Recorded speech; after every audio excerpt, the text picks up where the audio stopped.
This lesson is on factoring out a GCF. All of the lessons coming up this week have to do with factoring, and with factoring, what we're trying to do is take out a common factor or divide it into two separate binomials that if we FOIL them back out, it would turn into our original polynomial. So the very first step that we will follow is factoring out a GCF, which of course means the greatest common factor.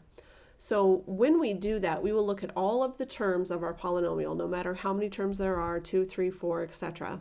And we will find both the coefficient and the x's or y's or c's or d's or f's that we are able to take out of each and every term. And if we have something like that, we will divide each term by that GCF and then bring it out to the front. So let's look at what that might look like. So here is a polynomial, 36a to the 6th plus 45a to the 4th minus 18a squared. The first thing I'm going to do is I'm going to look at just the coefficients, the numbers out front, 36, 45, and negative 18. I need to find a number that will go into all of these, and not just any number, because 3 comes to mind to me that 3 would go into all of these values, but I want the largest number that will go into all of them. There's different strategies in terms of how to find that value. One strategy you can use is take the smallest value, in our case 18, and go ahead and list all of the values that would multiply to 18. So 1 and 18, 2 and 9, 3 and 6, those all multiply to 18. And then look for the biggest one of those that goes into the other values. So 18 doesn't work because 18 doesn't go into 45 evenly, but 9 works for all 3 of my values. So my GCF has a coefficient of 9. Then I have to look at the A values. So there are 6, 4, and 2.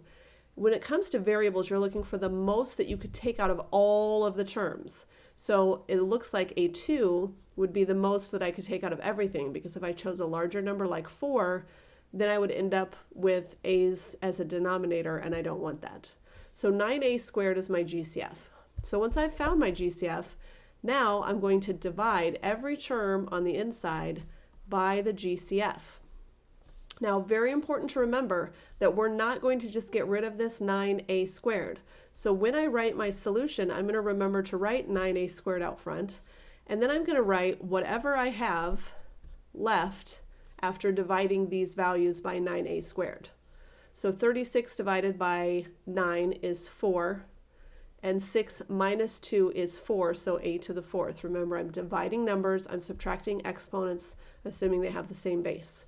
45 divided by 9 is 5, 4 minus 2 is 2, and 18 divided by 9 is 2, and I already had the minus there, but you could also think negative 18 divided by 9 is negative 2, and then 2 minus 2 is a to the 0, and we all know anything to the 0 is 1. So this is my final answer after I have factored out a GCF. So all we've done is we've made something that was a little bit more complicated, and we took out a common term to make what's left over on the inside not quite as complicated.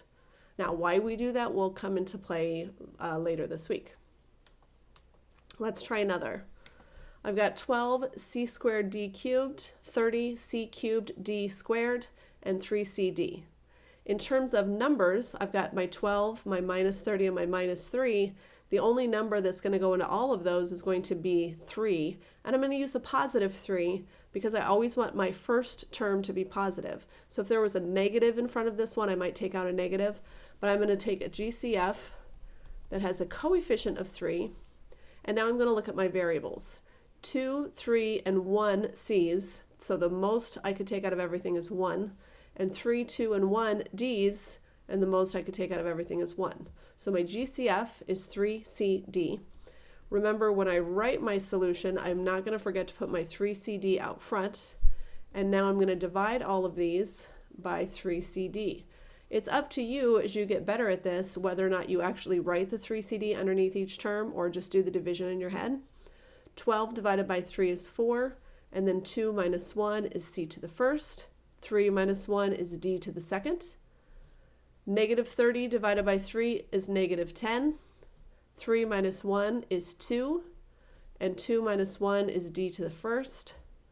And then 3 divided by 3 is 1. C divided by C cancels out because it's 1. D divided by D cancels out because it's 1. So this is my final answer. Try these two on your own, then press play to see how you did. For my first, you should have ended up with a GCF of 15y. And when I divide by 15y, which I'm going to write out front so I don't forget, 45 divided by 15 is 3, and 5 minus 1 is 4.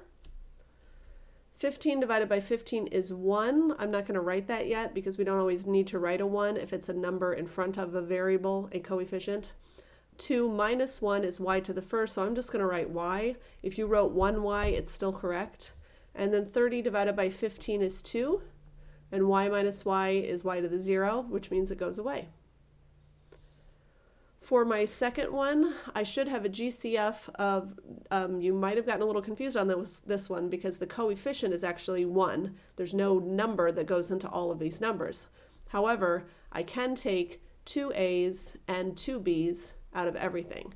So whether you write a 1 in front of that or not is completely up to you, but my GCF is a squared b squared, or 1a squared b squared.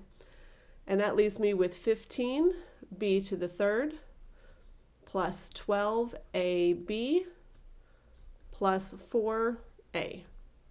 And that's your final answer.